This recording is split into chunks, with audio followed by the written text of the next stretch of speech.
Very good evening to you. Two extremely popular guests this evening. One of my guests, Sheffield United fans, will be delighted to see him, whether it's on the football field or not.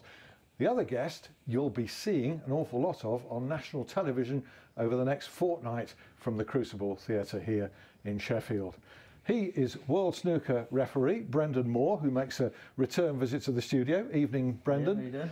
And Paul Coutts of Sheffield United, much lamented as a miss from the Blade side since November this season, but well now on the road to recovery. And what shocked me, you know, when you two came together as guests on the show was that you actually knew each other. Yeah, unfortunately.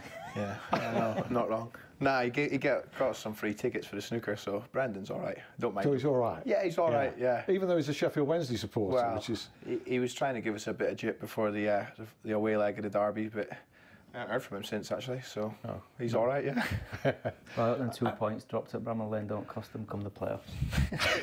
Is he going to carry on like this for the next hour? Every chance. Carry on. It's brilliant. The rivalry is great. And, of course, many a snooker player has an allegiance to a football club, don't they, at the Crucible? You'll be coming across them all over the next fortnight. I bet not a single one of them doesn't follow the game of football. No, I think most of them do. I mean, the well-known ones, you've got Joe Perry's Arsenal fan, Mark Selby, Leicester, Martin Gould, Tottenham. They all follow clubs. It's common chat around the events more often than not. There's a link between you two as well, in that there's a snooker academy at Sheffield United's training ground, the posh part, need we add, the posh part of the training ground, the ones that you and the other players don't use. Yeah. So the training ground at Sheffield. So you see the snooker lads all the time. Yeah, just above the academy at the bottom, in the bottom building, there's a snooker academy. So we see a few of the players. I've seen Mark Selby was there today watching the draw come in, Kyron Wilson. So there's a few of the snooker guys go about. Ding's there most of the time, actually. Practice a lot there. So yeah, they're all there. Have you got a snooker table up at the less salubrious part where you train? We can only fit a pool table in. Just a pool table up there. Don't let him fool you. I know he's been having lessons. We're supposed to be having a game. But I do know he's been getting coached by the guys there. Don't let him fool you. Listen, I researched him. He's got a highest break of 64. I know. So be careful. I know. I've heard Just be careful. Well, the good news for Sheffield United fans is that when I bumped into Paul Coutts after the game at Bramall Lane last Saturday, having got Kevin Cookson to ask him in the inner sanctum whether he'd be available for this show or not. When he saw me, he sprinted across the car park, I kid you not, to get away from me. So I thought, that guy's on his way back to fitness. Yeah, that's the quickest I've moved in a while, actually, trying to get away from you. But no, I'm getting there. I caught up with you, by the way. Yeah, it's not hard, even when I am fully fit. Now, I started running last week down at EIS on the anti-gravity treadmill. So it's not full body weight, but I'm getting there. It goes up 5% per week, so I'm at 45%. I'll do 50 tomorrow and sort of take it from there. So it'll be a couple of weeks before I'm back on the grass properly. But unfortunately, I think I'm just going to run out of time in the season to sort of tick all the boxes, get back into training, get up to speed, and you know the season's probably going to be about done, so it'll be pre-season before I'm back, I think. Yeah, pre-season and starting next season, all being well. Bang on course for that, eh? Yeah, I mean it's all gone well. I mean, I've been told I was lucky. I don't know how you can get lucky breaking your leg, but as leg breaks go, it was lucky. I got a clean break, no operation. It was only 10% unaligned, so I just got put in cast straight away, and it's all gone according to plan and slightly ahead of schedule, so it should be all good for pre-season. Yeah, we'll talk about your recovery and aspects of it later, and also this gravity machine, which intrigues me, and how this works, all this technology. But of course, you're paid to watch sport. I know you're paid to act as an umpire, but basically you're there to watch, and you've had to watch since November. We're talking now 5 months. How painful has that been? Yeah, it's not been easy, especially the last sort of maybe month or so where we've played well. We've played well enough to win games and not picked up enough points to be in the playoffs. I think that's been the main frustration from everyone at the club. But you know, if you offered us at the start of the season 3 games left, you've got a chance at the playoffs, I think we'd have all took it. Above your lot. I think that's a big thing as well for us. So we'd have probably took it, but you know, the gaffer wants more. He always wants more, and the players want more. So, you know, we've got to try and win in our last 3 games, see where it takes us. I'll ask you if you're a good watcher in a moment, and sorry, but I have to take you back to November. You know, it's a horrible moment. Brendan, you have to be a good watcher, of course, but you've needed to be a good watcher to see Sheffield Wednesday this season. Can I just add my little jibe? Because I've seen plenty of games at Hillsborough and it's not been the best. What do you make of it? And sort of coming out the other end now, aren't we? Yeah, it's not. They. Yeah, it's not been a good season, obviously, but not harping on about it. It's fight. We've got injuries. I mean, that's it. We've got one of the strongest squads in that division. On paper, everybody knows that. But when you've got 8 or 9 of your first teamers out, no disrespect to the rest of the team, but it's not what we're used to watching, and it's not been great the times I've been there, if I'm honest. I think one of our best games, to be honest, is when we got back to 2-2 against them lot.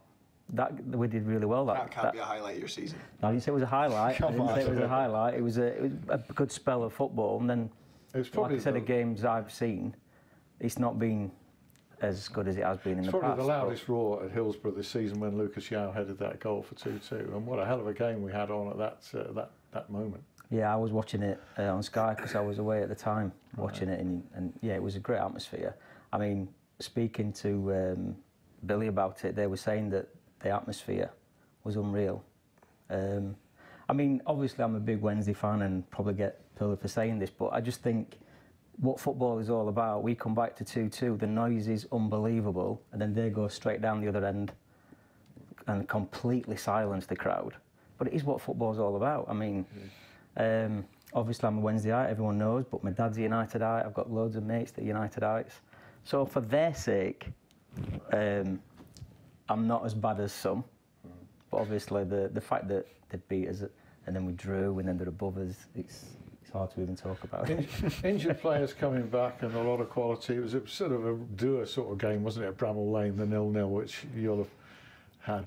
Yeah. I was going to say the pleasure of watching. You wouldn't have enjoyed that one. No, it was, you know, I think, am I right in thinking it was the new manager's first game? It was. Yeah. I thought we played well from what we'd been doing to stifle United in that game. Yeah, I think they come for a draw and got a draw, so, you know, fair play to them, but it didn't really live up to, you know, the first game away at Hillsborough. But, you know, I think we probably shocked them a little bit by our quality, and, you know, they probably give us a little bit more respect at Bramall Lane, and shows how quickly it changes in football, doesn't it? That they're happy with a point, you know. So how quickly it changes, isn't it, Brendan? I'll get me on bike. We'll wait. What we've got 50 minutes. There's plenty of point scoring here. I think you might get your own back or your own way when it comes to the moment following the show when he says, "Any chance of a couple of tickets for the World Well, I think final?" we know the answer to that already, don't we? We do, don't we? So what about me? What about me? I'm just neutral. Oh, you've got 50 minutes to say the right things. Yeah. To say the right things. Yeah, for your case. Yeah. I don't recognise you, Brenda. By the way, ladies and gentlemen, this is the World Snooker final referee for the second time. I think you refereed it in 2014. 14, yeah. So, you know, how big a thrill is that when you were named again? Did you expect to be named again? Well, it's one of those where with the referees we've got so many good referees now, the ones that are coming through, and obviously it's part of my job as well as refereeing to coach those refs along. So to be picked for a second time, well, once was great, but twice is unbelievable. I can't wait to do it again. But obviously it adds a buzz with it being in Sheffield, 10 minutes from my home. Yeah, I can't wait to do it again. You're a former bus driver, former barman, a ringer for Eddie from The Hustle, I've always said. What a life you've had. We'll come to that later. And here you're going to be in your dicky bow and everything. That's why I don't recognise you tonight. So, you know, it must be great to just relax in civvies, mustn't it, when you're all sort of trussed up like you are at the Crucible for so long, in that heat and everything. Yeah, well, we were just saying earlier, because it's really warm today walking down here. I'm actually warmer now in jeans and a T-shirt than what I will be on Saturday in the suit and gloves and everything, With the aircon.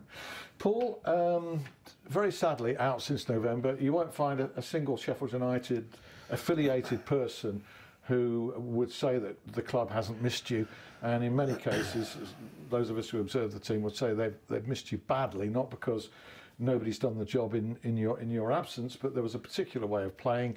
It was a well-oiled machine, and in fact, in the game that when you were horrendously injured, you went to the top of the table. Yet there was a funereal atmosphere about the place following that victory at Burton in November. I don't know how aware of all of those emotions you were.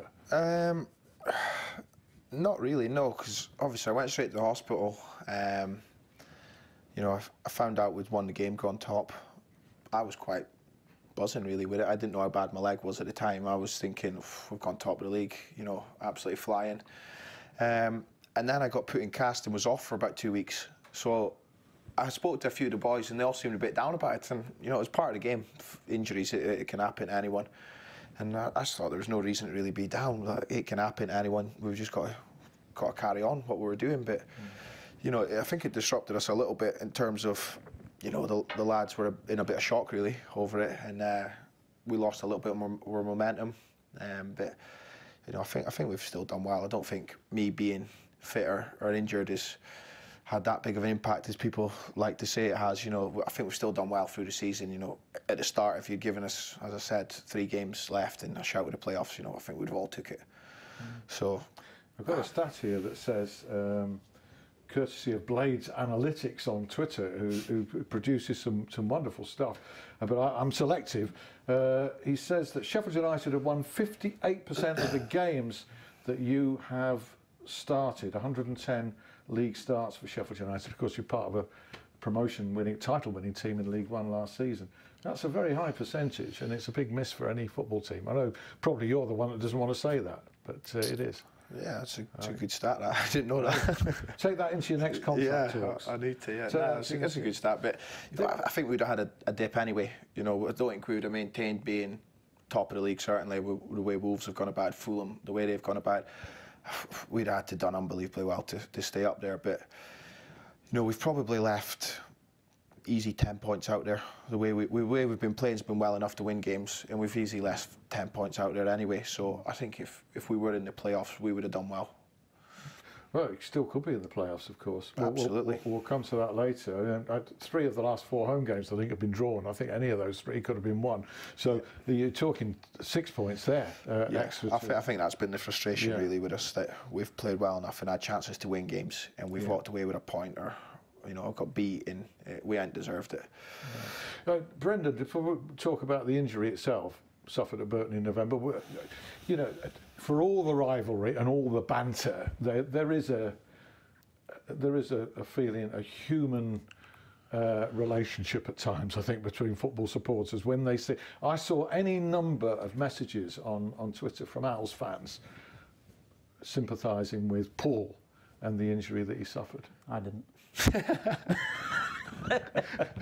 No, obviously, yeah, I'm joking. Yeah. No, obviously, yeah. I mean, I saw the challenges. It was, I can't imagine what it must have felt like, but it looked horrific. So it certainly did. It was live on TV, which of course adds to the impact for everybody. I was watching on TV in a pub, and it certainly, I was, you know, enjoying the performance, and it just knocked it for everybody. From your perspective, so the ball breaks, it's coming to you on the edge of the area, you're going for a volley. Yeah. How do you remember it? I think I was just inside the box, probably shouldn't have been that far up anyway. Definitely shouldn't have been shooting.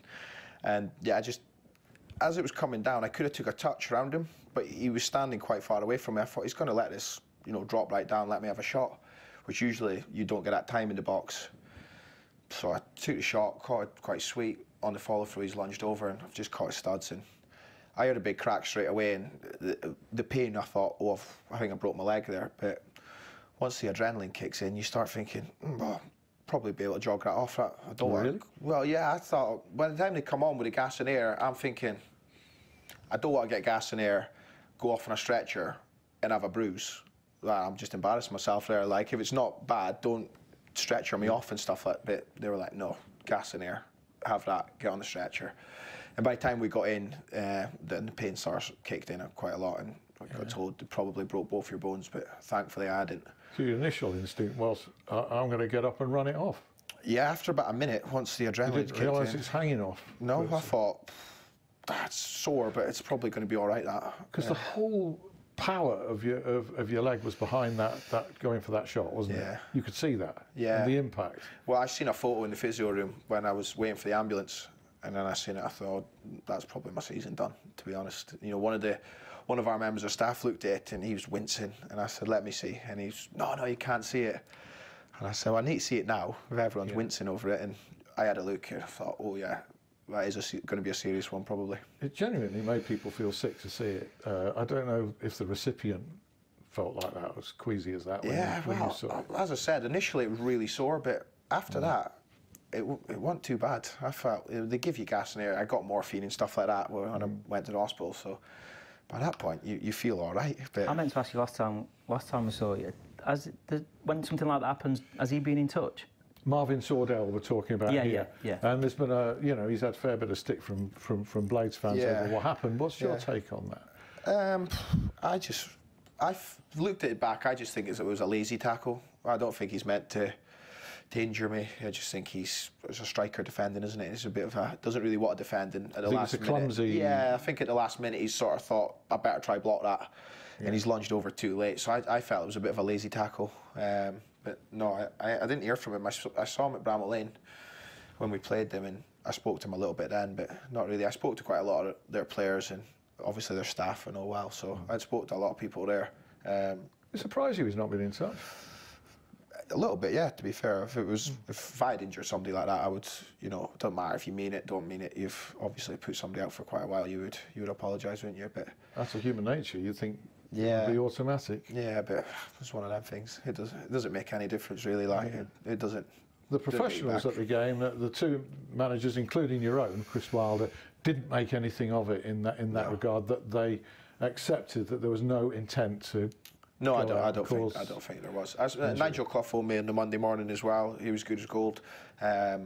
Apologised for the tackle, even though it wasn't intentional. But he was devastated to see me get injured, and that was a nice touch. And their physio was really good with us and stuff like that. So yeah, no hard feelings there. It's just one of them things.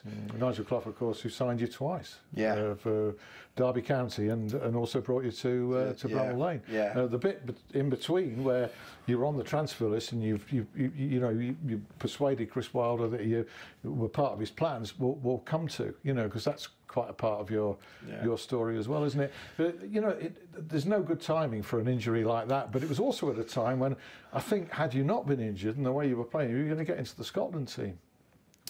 Well, I'm not sure. I think possibly, but I think Flecky should be in there just now, and he hasn't been in the last squad either, and so maybe not. You never know. But we were playing well as a partnership, really, and obviously both being Scottish, you hear that quite a lot. But he ain't been selected. I don't know why. I think he should have been, and who knows? I might have got in as well. Yeah, possibly. Yeah.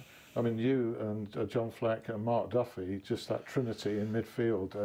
Talk about. Relatively Paul Harvey and Kendall. You don't remember Paul Harvey and Kendall. It was a long time ago. Terrific midfield axis for Sheffield United, and it's always going to be difficult to recreate that.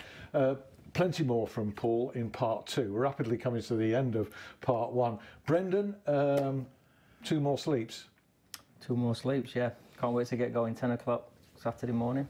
And are you refereeing the first match? Normally the guy that or lady that referees the final, they do match number 1, which starts at 10 o'clock Saturday morning and finishes 7 o'clock Saturday evening. So if that stays the same, then yes, I'll be refereeing the first one. So it's Mark Selby and Joe Perry.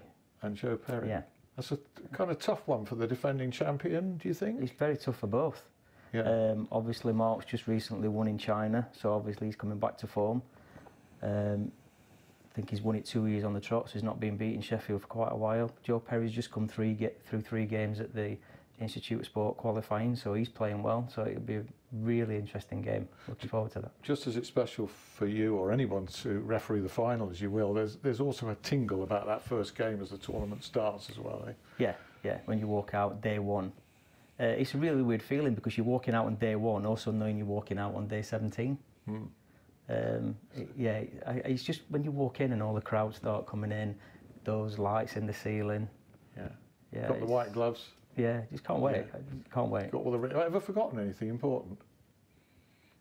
Only my marbles. Really. No. We'll come to that in part 2 with loads more with Paul Coutts and with Brendan Moore. Do rejoin us in 5 minutes. We'll see you then.